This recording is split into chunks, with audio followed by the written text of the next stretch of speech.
আৰু আমিও আশা কৰিম আশিগুৰু হয়তো আমি তাত ঘৰটো উপস্থিত নাছিলোঁ, তেতিয়া আশিগুৰুৱে এই সন্মান বুটলিবলৈ সক্ষম হৈছিলে। আমি গৌৰৱ কৰিছিলোঁ।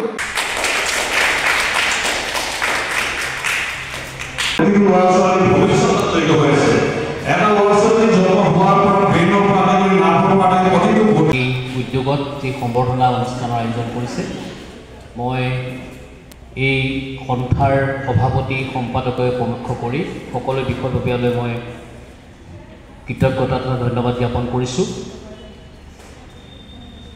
আচলতে সমৰ কলাৰ বিভিন্ন খেলৰ লগত আমি ব্যক্তিগতভাৱে জড়িত হৈ থাকোঁ, কিন্তু এই কালাৰী ফাইট বুলি যি খেল আমাৰ সমৰ কলাৰ এটা মাতৃ সংগঠন, মাতৃ বুলি ক'ব লাগিব। কালি মোৰ ভাতৃ পাৰ্থসাৰথী হাজৰিকাৰ লগত মই এফালে গৈছিলোঁ। যাওঁতে তেখেতক মই সুধিছিলোঁ যে খেলৰ বিষয়ে, এই খেলভাগটো কি, মই গম পোৱা নাছিলোঁ আজিলৈকে। তেতিয়া পাৰ্থই মোক গোটেই কথা